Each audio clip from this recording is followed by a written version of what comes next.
Welcome everyone, my name is Tom and today I'm going to be interviewing James from Lucrative MMA, professional gambler, vlogger as well I believe you're getting into, so yeah. be on the lookout for that stuff.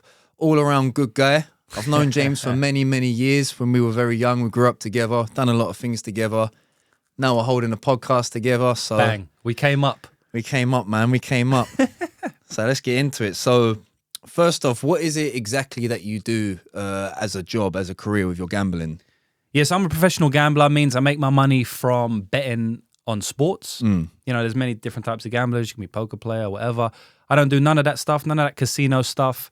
Whenever I tell people I'm a professional gambler, they're always like, oh, so you're in the casinos all the time. Nothing to do with the casinos. I bet on sports, and I only bet on one sport.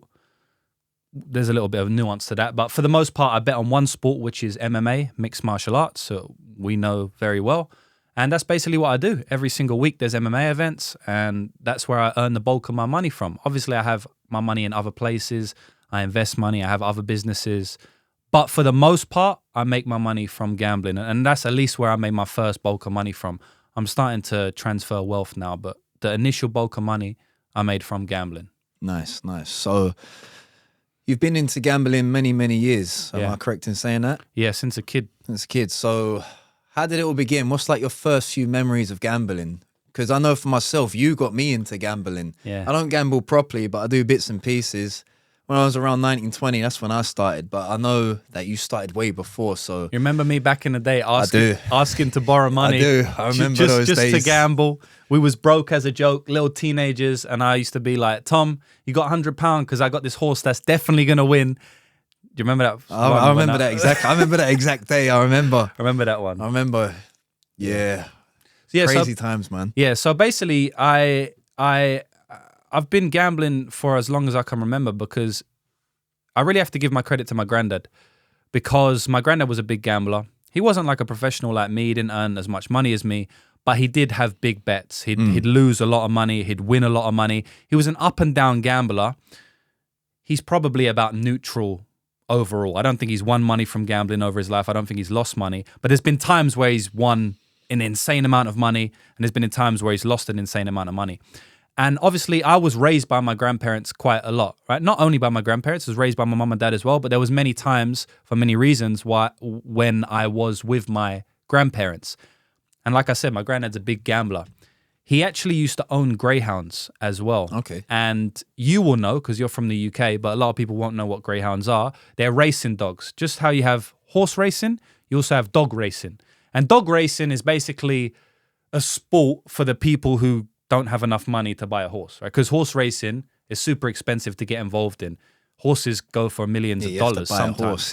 But to buy a dog, it's a lot cheaper, right? It's a couple of £1,000, you know, depending on what horse you buy and what dog you buy, who it's bred by, all of that. So my granddad was heavily involved in horse racing. He not only dog racing. He not only bought dogs, but he also raised them. So I remember staying around his house at like 3-4 years old, and there'd be 10 greyhounds running around the house, running around a small block house as well. You've been to my granddad's house, tiny. So I grew up around my granddad and around greyhound racing. And unlike many other sports, greyhound racing is one of the only sports in the world, if you can call it a sport, that is only televised or only made so people can gamble on it. Really? I didn't know that. Well, I mean, it's not like football, right? Like when you go to watch a football game, you go because you like football. Yeah. Right? If you go to watch an MMA fight, you go because you like MMA.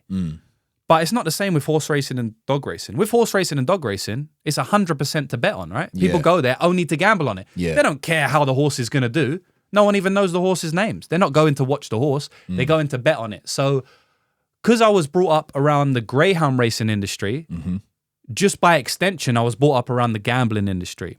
So I can remember being 5 and 6 years old and placing bets. And when I say that, people think I'm exaggerating. I'm not exaggerating. I used to go to Catford Dog Track and Romford Dog Track, and I used to have a program which basically tells you all the dogs racing that day. And I would circle around the dog that I would want to win. I don't think I know what I was doing at 5 or 6 years old, but my nan and granddad would say, circle what won, James, and I'd circle it. My nan and granddad would go and put a £1 bet on for me, give me the ticket, and I would cheer that dog home. at like 5 years old. So I've been gambling before everybody for the most part. I've been gambling for, about 15 years or so. So sounds like you was destined to do it then, Yeah. really. Born into it, basically. Yeah, born into it. Yeah. Nice, man, nice. So what made you decide to make the transition from doing it as just a hobby, earning a bit of cash, having a bit of fun, whatever, to actually doing it as a career and following that path? It's a long story, but essentially I realized that I could start making money from this because I saw other people doing it. My granddad would have massive, massive wins. You know, my granddad would send me round to the betting shop at like 12 years old to collect his winnings. Sometimes I would collect £600-700. At 12 years old, that's an insane amount of money. I'm surprised he even let me go and collect it, but my family in the area I grew up in were quite well known. I was well known, I was respected, so I guess he didn't worry about me getting robbed. But thinking about it right now, it's like 12 years old carrying £700. This day and age, I don't think he would let me do it. That time in London as well. Yeah, that was like, what were the years roughly? 2000, mid What, when I'm 10 and 12? Yeah. Yeah, I don't know, 2005 or something? I'm just guessing, like maybe around there. Yeah, 2005, 2006. It was a dangerous time in London. Not the best of places during that time, yeah. But like I said, I was known in Waterloo. We was known, my family, so it was cool, right? But, you know, ever since I was 12, 13 years old, I was collecting £600-700 of my granddad's winnings. So instantly I was like, oh, like you can make money from this, right? Because I think most people's introduction to gambling is like losing money. Whereas mine was collecting £700, which is like £7 million at 12 years old, and bringing it back to my granddad, and he'd just give me £50. He'd say, yeah, here you go, James, thanks for that. Here's £50, because he couldn't be bothered to walk around a betting shop. So even from 12, 13 years old, I kind of had a positive mindset about gambling, and I knew that you could make money. And obviously over the years, when I started getting older, I started really betting myself. I lost a lot of money. Initially, you know, for the first 5-6 years, I didn't win anything. I actually lost a lot. You know, there's many, many stories in there I can think of where I lost almost my whole life savings because I just put it on one fighter or one team or one horse to win. But, you know, as I just continued gambling. I carried on gambling. I never really stopped. I met other people who my granddad knew who were professional gamblers. I was around the industry since a kid, so I knew people making money from it. So I knew it wasn't impossible. And then I started reading up about ways to make it. Because for the first 5 years, I was just betting on who I think was going to win. I had no strategy. I had no bankroll management. Which what everyone does. Yeah, like what everyone still does to this day, right? There's only a small selection of people who actually treat gambling properly. They bet with their heart, I think, as you say. Yeah, people bet on their favorite team, which is like the most stupid thing you can ever do. No right? research or anything. Yeah, nothing. Just, and that's what I was doing for 5-6 years, right? Oh, this guy's going to win, so I'm going to bet on him. But then I started getting a bit smarter. I turned 17, 18 years old. My mind wised up a little bit. And then I started reading up about arbitrage betting, which is a form of betting which is basically guaranteed to make money. You can't lose. But the returns that you get, 0.2% of your stake, right? 1%. So if you're putting £100 down, you get £1, right? Which is not a lot of money. So you can't really earn a lot of money from that unless you have a big amount of money to play with initially. And then there's all stake restrictions and stuff you have to go through. But around 17, 18, I started to read up about professional gambling, arbitrage gambling, raw in bookmaker promotion, stuff like that. And then, but throughout this time, I was still gambling. And when I made the true transition to doing it professionally was when I started betting on mixed martial arts. I started betting on mixed martial arts because of you. I started training mixed martial arts because of you. And then I started to bet on the sport because I was already gambling all the time. So I was like, oh, well, this is this new sport I've fallen in love with, MMA. I'm already a gambler. Obviously, I'm going to gamble on this sport. It's just what you do, right? I was already a gambler. Now I love MMA. I put the two together. And at this point, I had already started to be a lot smarter with my gambling. So I had started to implement bankroll management, stuff like that. But I was still at the early stages. I still wasn't that smart, but I was starting to be a bit smarter. And then long story short, I noticed that I had an edge, which means I had an edge over the bookmakers. I could make money from MMA. I realized that MMA was the weakest market out of any sport market. You know, maybe there's some crazy table tennis market out there that I don't know of, but for the most part, MMA is the easiest market to make money on. 2 reasons why. One, because it's so volatile. Anything can happen. It's a fight, right? And it's one-on-one. Yes. So if someone just breaks their pinky, well, now they might quit in a fight. So that's such a volatile thing to happen. The bookmakers can't price that into their odds. Yeah. It's very hard for them to do There's been many that. upsets. I've watched with you upsets, crazy things. Crazy upsets. People getting knocked out. Like Leon Edwards knocks out Kamaru Usman in the 5th round after being dominated for 5 rounds. It's very hard for the bookmakers to price these type of things in. Yeah. It's very volatile, so you can make a lot of money from that volatility. You know, people shy away from volatility, but it's actually one of the best attributes you have as a gambler. And so that's one reason why MMA is the easiest market to make money on. And then also because it's so new. MMA is a new sport. It's only been around for 25 years maximum, right? Whereas football's been around for hundreds of years. So like it's the bookmakers know about that sport a lot more, right? It's a lot more publicized. Whereas MMA, they're still learning about it. There's still a lot of things they don't know. To this day in 2023, there's edges that appear in different sports books that I've made hundreds of thousands of dollars off just from one specific mistake that a bookie has made for 6 months to a year or something. So it's a bit of a long answer. I don't even know what your question was, but that's how I started to get into MMA gambling, and that's how I made the transition from hobby to professional. Nice. When I basically started to implement gambling theory and when I started to make real money, I was like, all right, there's something here. I don't know if you remember this, but when we was traveling throughout New Zealand back in 2016, 2017 times, I paid for my whole trip through gambling only. I went swimming with dolphins in Kaikoura. I was buying at top restaurants every night. I was paying for both of us as well at the time because we didn't have a lot of money. And all of that came from gambling. So when this was happening, I was like, I can do something with this. And then from there... Even I earned on that road trip, I remember. Yeah, I told you. We was as broke as anything. We had like, what, $10 to the name. And I remember specifically, it was Justin Gaethje. Did he fight Cerrone? Cerrone, yeah. That was a different road trip we I remember did, but that specific fight. You told me to put all my money on, was it Gaethje? Yeah, Gaethje knockout, yeah. Obviously, I ain't got a clue Gaethje about knockout betting at all. At plus 100, I think. Yeah, you told me to do that. So I put all of my money. I had like a few dollars. Yeah. Next thing I know, it happens what you said. Now I've got $200. And back then, that was a lot of money for a road trip. So now, I'm just going to say, you should never put all of your money on one selection. But this was a very specific time in our lives where we was on a road trip, desperate times. We had no money. I wasn't telling Tom to become a professional gambler and to set aside a bankroll and all of that. I needed money for an He needed money then, and I was like, all right. We had no bed. Gaethje's going to get this knockout, so bet on Gaethje and we're going to be sweet. We can sleep on a bed tonight. Yeah, don't do that if you're listening, but it worked for us that one time.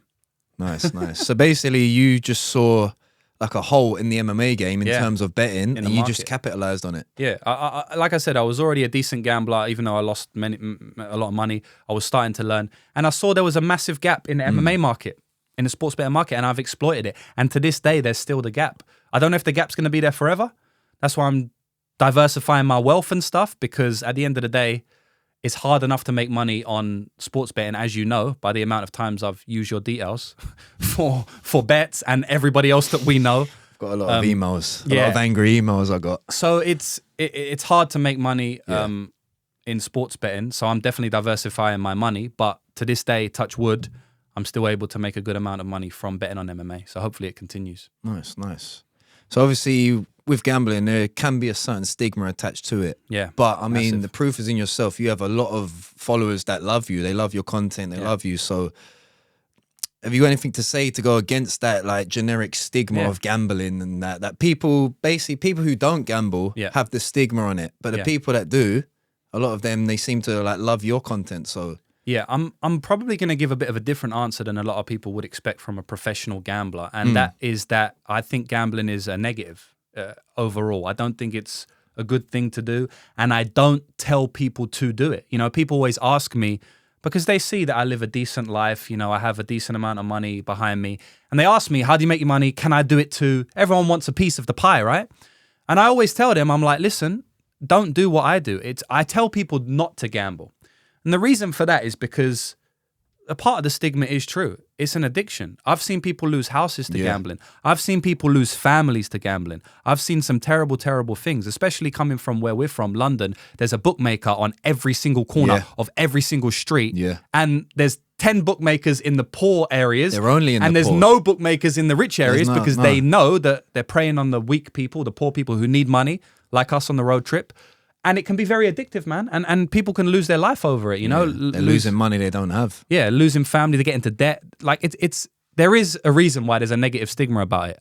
But if you have the right mindset, you can completely flip that stigma and use it in a positive way.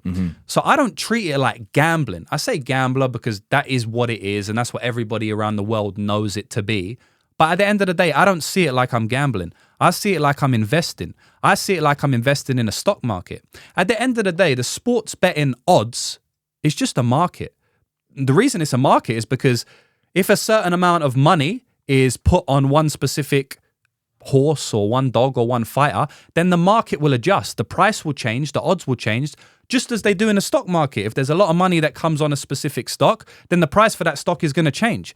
And it's the exact same in the sports betting market, right? So there's no difference between the stock market and the sports betting market. For all intents and purposes, it's basically the same thing.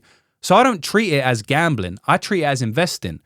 And if you have the right mindset, you know, which we can get into the mindset. I mean, I could do a whole podcast on mindset of gambling, right? So it's going to take a long time. But if you have the right mindset and you have an edge, those are the only two things you need to make money from sports betting. The issue is that most people out there do not have the right mindset and they don't have a right edge. So for those people, gambling is going to be a negative thing. But if you actually dedicate yourself to learning about gambling theory, or you follow someone as myself who does have an edge and who does have the right mindset, then you can make a lot of money from it. Nice, nice.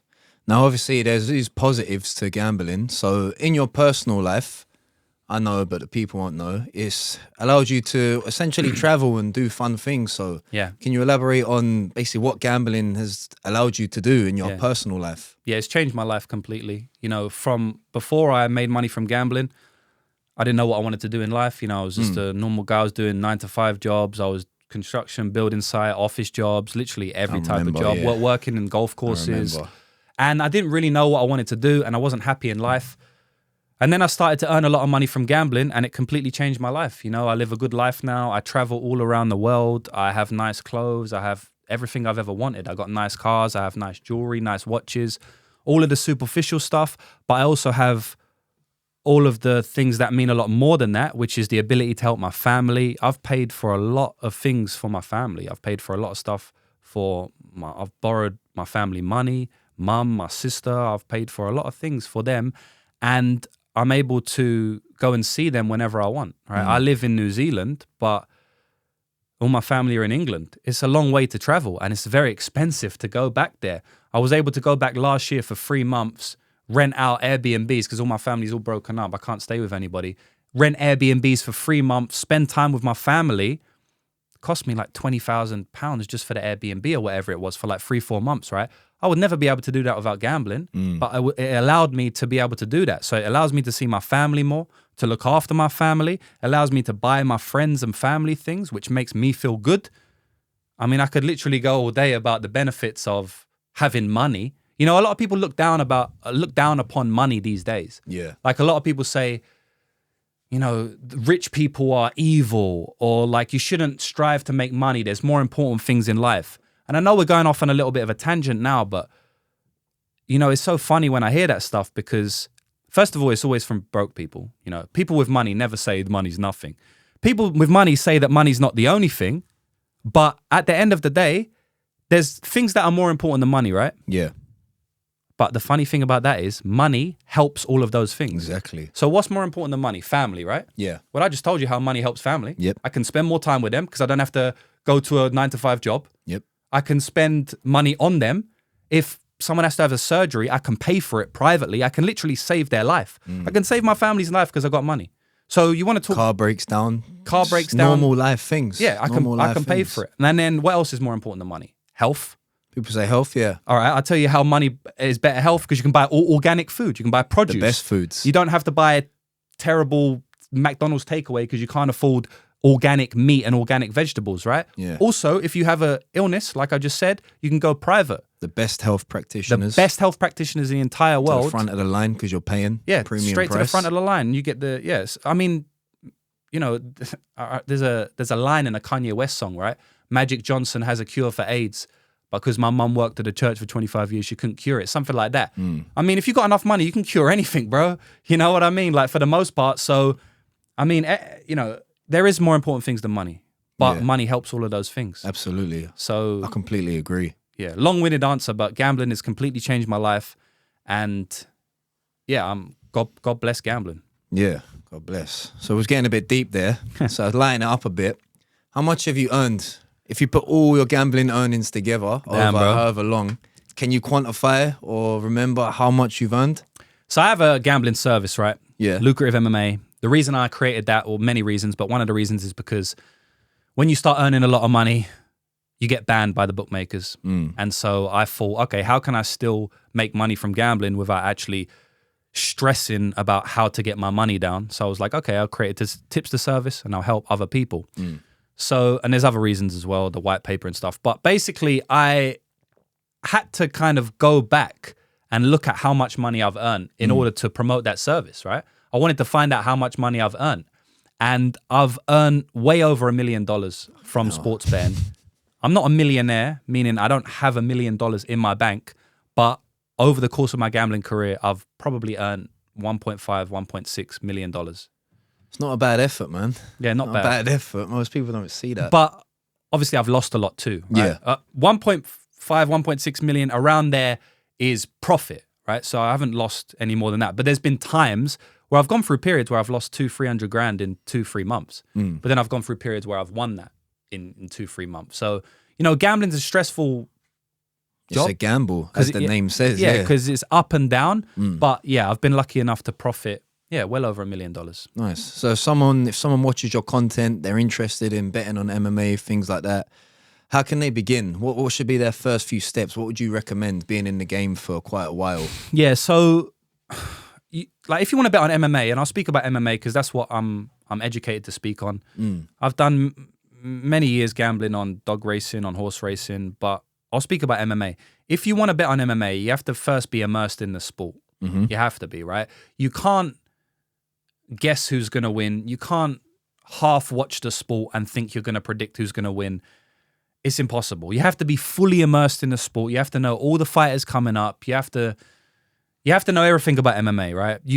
It's probably even massively beneficial if you train mixed martial arts as well, because you're able to see positions better, right? So you have to be immersed in the sport, number one.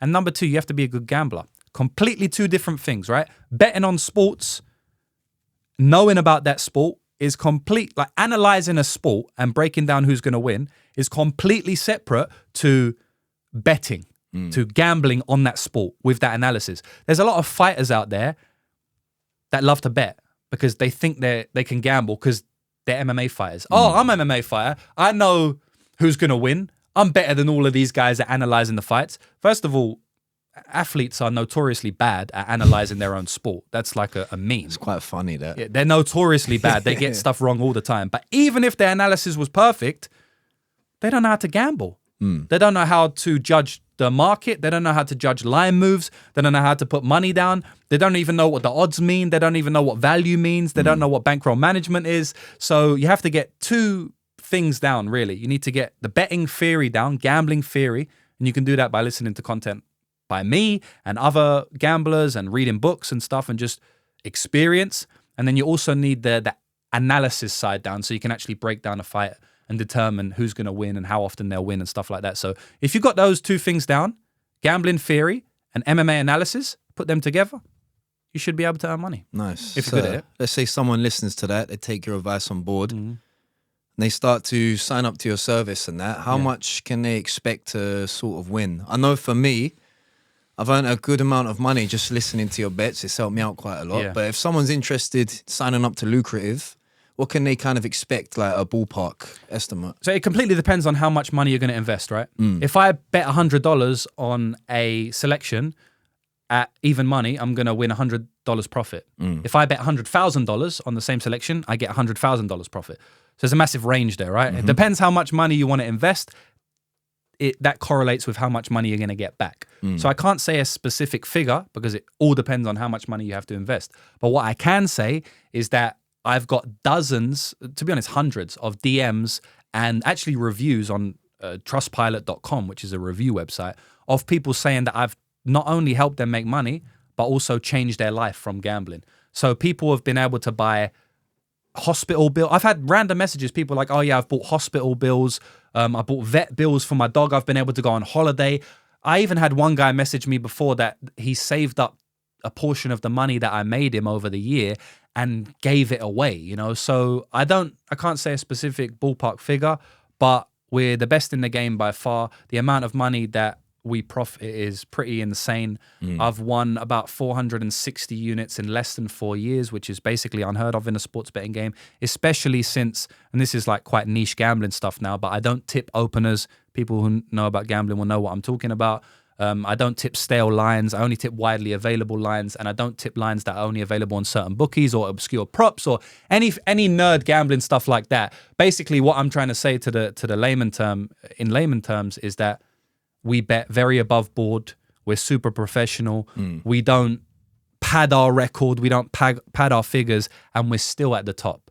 So yeah, you can earn a lot of money. Like this year alone, in profit 160 units. And what does that mean to like normal people like so, me who don't know? You know, without going too in depth, a unit is basically a unit of measurement in the gambling world. The reason why we use units is because of the example I used before. If you bet $100, but I bet $100,000, we can't correlate our earnings fairly, right? Because it sounds like I won a lot more than you. Yeah. But actually, I didn't. I won the exact same amount. 100%. I times my money by 2. Yeah. You won $100. I won 100,000. It's all relative. So, in order to level the playing field and understand how much each person earns, regardless of how much money they invest in, we use units. Yeah. Right. So 1 unit is typically 1% of the amount of money you invest. So I've won 160 units, which means I've basically got 160% increase on my starting amount of money, which if you know any type of investment, 160% is pretty insane. It's a lot. It's a lot of money. Yeah. I know for me personally, you took me from, what was it, $200? Yeah. Up to, I think it was just under $20,000 in about 4 or 5 months. That's not too common. So I don't want people to get false hopes on that, but it was extremely extremely good run that we went on. Yeah. And you also told me you wanted to be a little bit riskier in certain spots, so I told you some risky plays that paid off because you don't really want to do gambling professionally. You just wanted to make money for whatever reason. But yeah, that was a good run that we had. That was a nice run, man. It helped me out a lot. Yeah. It helped me out a lot. So what's going on behind the scenes? You got any projects you're working on? Any other tasks, increasing the business, or what's going on? Yeah, so we got Lucrative MMA, which, as I said, I help people make money from betting on MMA. If you want to find out more about that, you can go to lucrativemmabetting.com, find out more about me. We also have the Lucrative MMA Espanol, so we've started to market the service to the Spanish-speaking market, because there's a lot of Spanish-speaking people out there who don't speak English, who still want to bet on MMA. Yeah. So, you know, we're helping them do that as well. And yeah, we've got loads of stuff going on, to be honest. Like I'm diversifying my money, and I don't know how personal you want to get, but I'm putting my money in lots of different projects. I'm also writing a book at the moment, which is a gambling book, which I won't speak too much about, but that's coming out. And something I'm venturing off into now is I'm starting to grow my personal brand a little bit more. So I'm putting myself out on camera, and I've actually just started to do vlogs. So like, you know, I travel all the time. At the moment, I'm in Melbourne, Australia. I don't live here. I just traveled to here. I'm going to Thailand in a few weeks, and I was out of the country for 9 months last year, just traveling all around Europe and stuff. So I thought, why don't I just start vlogging what I'm doing? It's a fun lifestyle. I'm sure people will enjoy it. So I've just started to kind of push that a little bit more now. So if you want to see my vlogs, a day in the life of a gambler, day in the life of me traveling around Europe, whatever it is, you can go to my YouTube channel or my Twitter or my Instagram, which is GamblerJB, @GamblerJB. And I'm just going to start to push that a lot more now, the personality side of it. Yeah. Yeah. So tell me more about that then, the vlogging stuff. That's a bit different to gambling. I just figured that I live a fun lifestyle. I'm traveling all the time. I mean, what's the time now? It's coming up to 3:00 and on a Thursday, and we're shooting a podcast in a podcast studio in Northeast Melbourne. So I just figured that I live a fun life. I might as well put it on camera because I travel a lot of places, and I'm sure people will be interested in it. And I'm always trying to, like, one of my passions in life is helping people, because I know a lot of people need help, right? So I'm always trying to help people with mindset, just how to grow in life, right? How to be a better person, how to make money, how to whatever it is, or how to be healthy, how to have a healthy mindset, strong mindset, how to achieve things. I'm always trying to help people do that. And so I thought I can sit in front of a camera and say, you should do this, you should go to the gym, you should start to learn to fight. I can say all of this stuff, but I thought that's not very exciting, right? It's kind of boring. So I thought, why don't I say that stuff while I'm recording my day-to-day? Because my day-to-day is fun, but sitting in front of a camera saying, you need to go to the gym, is not that fun. So I thought, you know what? I can help people still, because I still want to help people. That's my main thing. But if I package that help in a fun lifestyle, people are probably going to watch it more, right? It's a win-win. So that's kind of the reason behind it, I guess. Nice. Now I know you're into self-help, you're into mental fortitude, things like that. And time to time, I've seen you do like to read books and that. So is there a book that you would give your teenage self, or just a piece of like self-help advice that you would tell your 15-year-old self? That's a good question. You know, I don't read as much as I would like to, but that's another story for another day. I have read some books. I like audiobooks as well. But one of probably the best book I've ever read in my life is The Way of the Superior Man by David Data. I know. Now, this book is, you could call it the masculinity, femininity Bible for young men. And I think every young man should read it. When I read that book, my whole paradigm changed. You know, the way I saw the world, the way I saw the women in my life, even my mom and my sister, it changed a lot. I noticed and I understood why women do the things they do. And there's a massive disconnect between men and women in today's society. Men don't know how to speak to women. And women, I mean, they don't really speak to men, right? There's a lot of bumping heads between the sexes. Yeah, I think finger pointing, blaming. I think it's massively fucked up, you know, in 2023. But if you read that book, it'll change the way you see the world, and it'll help your understanding a lot. Like I said, once I read that book, I kind of understood why women would do certain things they do. I understood why women would get emotional over silly things. And instead of reacting negatively to it, like I remember having my first girlfriend, right?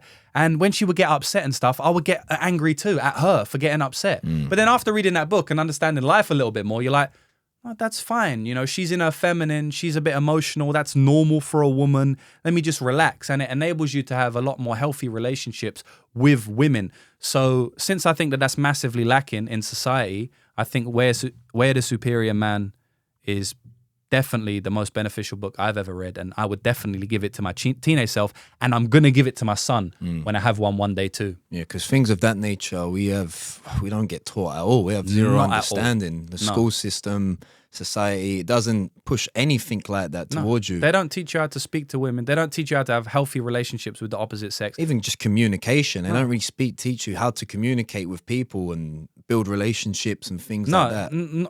Not at all. And definitely not to the opposite sex. But that's extremely important.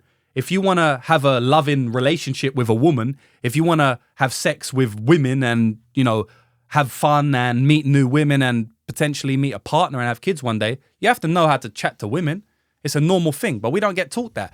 We get taught that in weird ways. Like if you watch some of the films, what we grew up in, you get taught that being a nerd, like, you know, them Disney fairy American tale, Pie films, or or not American Pie, but like that type of film, or the Disney films. It's like Happily Ever After. Yeah, if you're a nerd and you're really polite to women and you're kind of just meek and shy and just be really nice, then you're gonna get a woman. She'll see the good in you. Yeah, but that's not the way. That's not the way it goes in the real world. And then on the opposite side of that, we're taught, like, also by popular figures or stuff, that you should just be a complete cunt to women and don't respect them and don't text them back and they're going to chase you. And that's completely wrong the opposite way as well. You know, you need some balance between two, like most things in life. And definitely The Way is the Superior Man, you know, just tells you about just how to have relationships with not just women, but just people, because it teaches you about masculine and feminine, which is the two biggest forces in the world. It's masculine and feminine. Someone's always in their masculine, someone's always in their feminine in every relationship and in every conversation. And you need to understand that dynamic to be able to have nice communication. So, I mean, I went fully in depth there, but like yin and yang, there's no light without dark. Yeah, exactly. Etc. Yeah, it makes sense. Masculine and feminine is the same as well. So yeah, understanding that is very beneficial in today's society. Nice. Now, as you said, you live an interesting life. You do a lot of things. You go a lot of places. A lot of choices to be made. Yeah. Do you have any regrets? Any like biggest regrets you made within your life? Or I mean, we all have regrets, but is there one that kind of sticks out for you? Or it's a mad question because obviously, you know, everyone gets asked this question, right? Do you have any regrets? It's a common question, and of course, on the one hand, the answer is no, because I wouldn't be the man I am today. I wouldn't be sitting here in this podcast studio, so I'm happy with where I am. So I don't have any regrets. So that is very true, right? Because everything that I've ever done that has gone negatively for me, it has been a positive in some way. You know, because you could always take positivity from a negative situation, no matter what happens. Even when 9/11 happened, right? There was positives that came from that, like more security at airports, more safe, whatever, security protocols, right? Same thing when the Titanic crashed. You know, I was devastating, the worst thing that ever happened, right? But lots of safety protocols came in after that. So every situation that I've been, that even if I regret, I don't, because I learned something from it. But if I had to give a real answer and not cop out, I would probably say that getting involved in a lot of the stupid stuff that I got involved in as a kid, from about 14 to 20 years old, 21, a lot of that held me back, right? You know, we don't need to go in depth, but you know how it is. Like I was doing negative things, right? I was doing negative things around my area in London, and that held me back a lot, because I feel like if I had some good mentors and not people teaching me to do bad things, but teaching me to do good things, like how to become an entrepreneur, like teaching me the way of the superior man, stuff like this, I probably would have become a lot more successful a lot earlier. have a head start. Massive head start, right? I didn't start my true growth journey until like 21, 22 when I left the country. Whereas I could have started that shit at 15. Yeah. You got kids now that are 15, 16 years old, some even at my gym, 17-year-old kids training, fighting at my gym, that I'm basically their older brother, and I'm giving them all this game that I didn't learn till I was 27, and they're 17 and they got it. So, you know, I kind of wish that I had a head start in some way, but I didn't get involved in all bullshit so I could start my growth journey earlier. It's a shame because we grew up in a time just before social media. Yeah. It was there, but it was things like Bebo, MySpace, YouTube just began. Yeah. So it's a shame we just kind of missed out on that before, but it's good people like yourself promoting that type of message, pushing it out there, just making the world a better place, one person at a time. So, yeah, that's what it's about, man. Nice, man. That's what it's about. Respect to that. So what does the future look like for James? Yeah, so just keep running it up, man. Keep on making more money. Keep on traveling the world. You know, in my immediate future, I just want to travel to a lot of countries, like I always do. Just keep making more money. Just keep helping people. Keep growing in every way. And yeah, who knows what the future's going to bring. Got the book coming out end of the year. Got the vlog stuff popping now. Got the podcast stuff. Still helping people earn money from Lucrative. And yeah, who knows, man? We'll see. Possibilities are endless, man. You never know. It's life. Yeah. Nice, man. So people want to reach out to you. They want to sign up to Lucrative. They want to earn money, all that cool stuff. Where can they find you? Yeah, so if you want to sign up to my service and if you want me to help you make money from betting on MMA, you can go to lucrativemmabetting.com. There'll probably be a link in the bio or a link on the screen or whatever. You can find out more about me. You don't have to sign up straight away. You can find out more in depth on how you can earn money from betting on MMA. And then if you want to know more about me personally, like I said, the vlog stuff is starting to pop now and more podcasts and stuff like that. Then you can go to GamblerJB on Twitter and mainly on YouTube. And you can follow me along around the world and see what we get up to. Nice, man. Nice. Oh, should probably wrap it up about now. Yeah. It's been cool. I've enjoyed it. Have you enjoyed it? Yeah, bro. Been good fun, man. First good podcast. First podcast. Maybe we'll do some more. We'll do some more. We're a bit rusty, so go easy on us. Yeah. We'll get better with time. But Thanks, respect, man. Easy, brother. We'll do it again sometime.